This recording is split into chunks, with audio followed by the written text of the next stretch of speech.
세상이 완전히 길을 잃어버린 것 같을 때 하나님의 그 거대한 구원 계획은 대체 어디서부터 시작되는 걸까요? 놀랍게도 그 시작은요, 한 평범한 사람에게 주어진 상식을 뛰어넘는 약속 하나였습니다. 오늘 이 약속된 하나님의 나라 이야기 함께 따라가 보시죠. 자, 시작부터 핵심을 바로 짚어보죠. 지금 보시는 이 극명한 대비가 오늘 이야기 전체의 배경이거든요. 왼쪽을 보세요. 바벨탑이죠. 인류의 계획은 아주 거창했습니다. 우리 이름을 한번 내보자. 근데 결과는요? 처참했죠. 심판받고 뿔뿔이 흩어지는 게 전부였습니다. 그런데 말이죠. 바로 다음 장에서 하나님께서 완전히 판을 뒤집으십니다. 아브라함이라는 한 사람에게 나타나셔서 말씀하시죠. 너희들의 계획은 됐고 내가 네 이름을 위대하게 만들어주겠다. 인간의 야망이 아니라 하나님의 약속으로.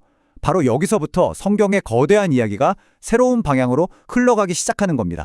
근데 이 약속이 얼마나 대단한 건지 알려면 먼저 그 당시 세상이 얼마나 엉망이었는지를 좀 봐야 해요. 창세기 초반부는 그야말로 암울 그 자체거든요. 저희는 이 상태를 멸망한 왕국이라고 부릅니다. 에덴에서 쫓겨난 인류는요, 그냥 길을 잃은 정도가 아니었어요. 끊임없이 반역하고 그 대가를 치르고 하나님과도 멀어지고 사람들끼리도 멀어지고 완전히 고립된 상태. 그게 바로 당시 인류의 모습이었습니다.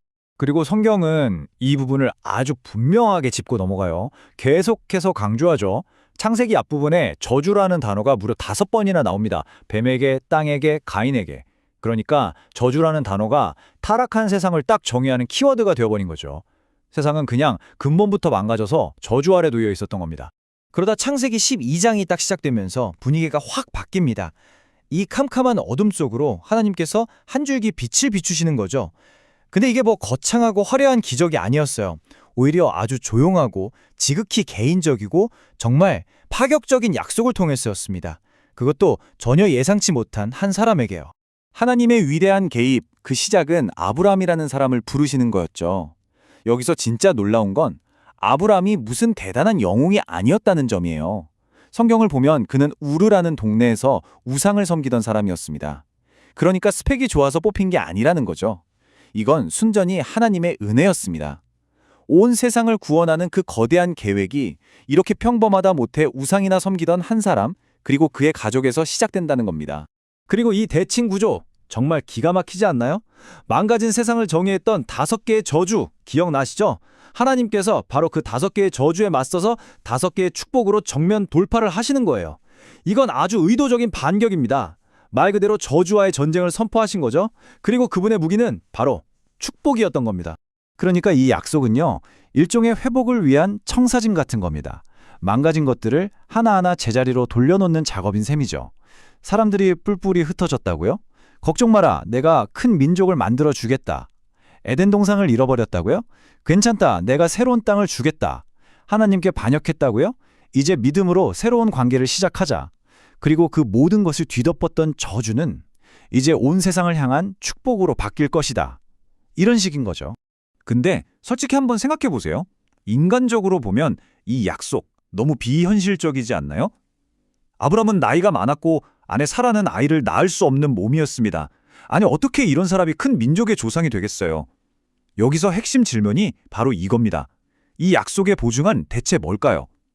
하나님이 정말 지키실 거라고 어떻게 믿을 수 있죠? 그 해답은 언약이라고 불리는 아주 흥미로우면서도 조금은 기이한 고대 의식에 있습니다. 하나님은 그냥 말로만 약속하시는 게 아니라 절대 깨질 수 없는 법적, 영적인 방식으로 그 약속에 당신의 이름을 걸고 도장을 꽝 찍으시는 겁니다. 자, 여기가 정말 중요한데요. 이 언약식이 있기 바로 전에 이 새로운 왕국의 기초가 뭔지 딱 보여주는 장면이 나옵니다. 에덴 동산에서 아담이 하나님의 말씀을 의심했던 거, 그거랑 한번 비교해 보세요. 아브라함은요, 지금 자기 상황만 보면 완전히 불가능하잖아요. 그런데 그는 어떻게 하죠?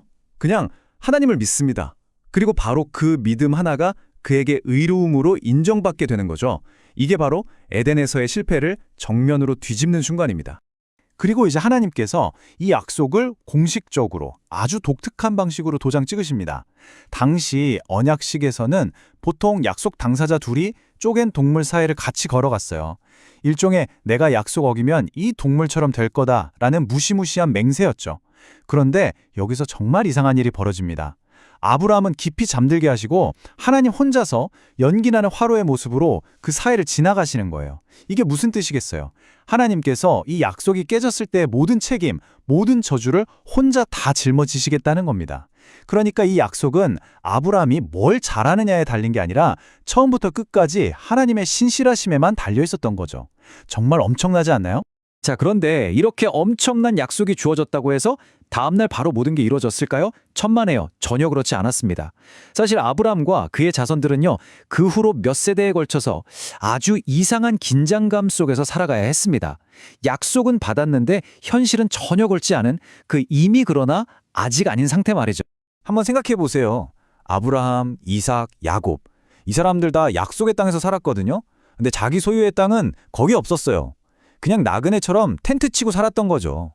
말 그대로 그들의 삶 자체가 눈에 보이는 현실보다 보이지 않는 하나님의 약속을 더 믿는 훈련 과정이었던 셈입니다. 그리고 이 기다림의 시간 동안 하나님은 몇 가지 중요한 걸 가르치셨어요. 첫째, 자꾸만 아이를 못 낳는 문제를 통해 뭘 보여주셨을까요? 하나님의 백성은 인간의 힘이 아니라 하나님의 기적적인 능력으로 만들어진다는 걸 보여주신 거죠. 둘째, 요셉의 이야기를 보세요. 형제들의 악한 행동까지도 사용해서 결국엔 자기 백성을 구원하시는 하나님의 그 놀라운 섭리, 이걸 보여주신 겁니다. 바로 이 요셉의 보백이 모든 걸 요약해 줍니다. 형들은 나를 해치려 했지만 하나님은 그걸 선으로 바꾸셨습니다. 인간의 악함마저도 하나님의 선한 계획 안에서는 결국 그분의 뜻을 이루는 도구가 될 수 있다는 것. 정말 놀라운 통찰이죠. 자, 그렇다면 수천 년 전 사막의 한 노인에게 주어졌던 이 약속은 도대체 어디로 향하고 있었던 걸까요? 그 답을 찾으려면 이제 시간을 훌쩍 뛰어넘어서 신약으로 가봐야 합니다. 신약의 저자들이 이 오래된 이야기를 다시 꺼내들면서 우리가 상상도 못했던 결말을 보여주거든요. 특히 사도 바울이 정말 기가 막힌 포인트를 짚어내는데요. 그는 창세기의 약속이 아브라함과 그의 자손들 여러 명에게 주어진 게 아니라 그의 자손 딱 한 명에게 주어졌다는 점에 주목합니다. 그리고 바울은 단언하죠. 아브라함의 그 진짜 자손, 약속의 모든 것을 한 몸에 성취하는 그 한 사람이 바로 예수 그리스도라고요. 이게 왜 중요하냐면요. 이게 모든 걸 바꿔버리기 때문입니다. 이 말은 곧 아브라함의 약속이 처음부터 어떤 특정 민족에게만 국한된 게 아니었다는 뜻이에요. 생각해 보세요. 진짜 자손이 예수님이라면 아브라함의 진짜 가족은 누구일까요? 바로 아브라함이 가졌던 그 믿음을 똑같이 가진 사람들인 겁니다. 갑자기 가족의 정의가 혈통에서 믿음으로 바뀌는 순간이죠. 그리고 바로 여기에 이 모든 이야기에 놀라운 결론이 있습니다. 그리스도를 믿음으로써 저 아득한 옛날 창세기 12장에서 약속되었던 그 축복, 땅의 모든 족속이 너로 말미암아 복을 얻을 것이라는 그 약속이 마침내 온 세상 사람들에게 활짝 열리게 된 겁니다. 그러니까 여러분이 그리스도께 속해 있다면 여러분이 바로 아브라함의 자손이고 그 약속의 상속자라는 뜻입니다. 네, 바로 여러분의 이야기인 거죠. 자, 이 이야기는 우리에게 마지막으로 하나의 질문을 던집니다. 이건 그냥 오래된 옛날 이야기가 아니거든요. 지금도 살아있는 약속입니다. 그래서 우리 스스로에게 물어봐야 하는 거죠. 오늘날 아브라함의 자녀로 산다는 건 뭘까? 내 눈앞의 현실이 그건 불가능해 라고 소리칠 때에도 보이지 않는 하나님의 약속을 굳게 믿고 살아가는 건 과연 어떤 모습일까? 어쩌면 그것이 이 거대한 이야기가 우리 각자에게 던지는 가장 중요한 질문일 겁니다.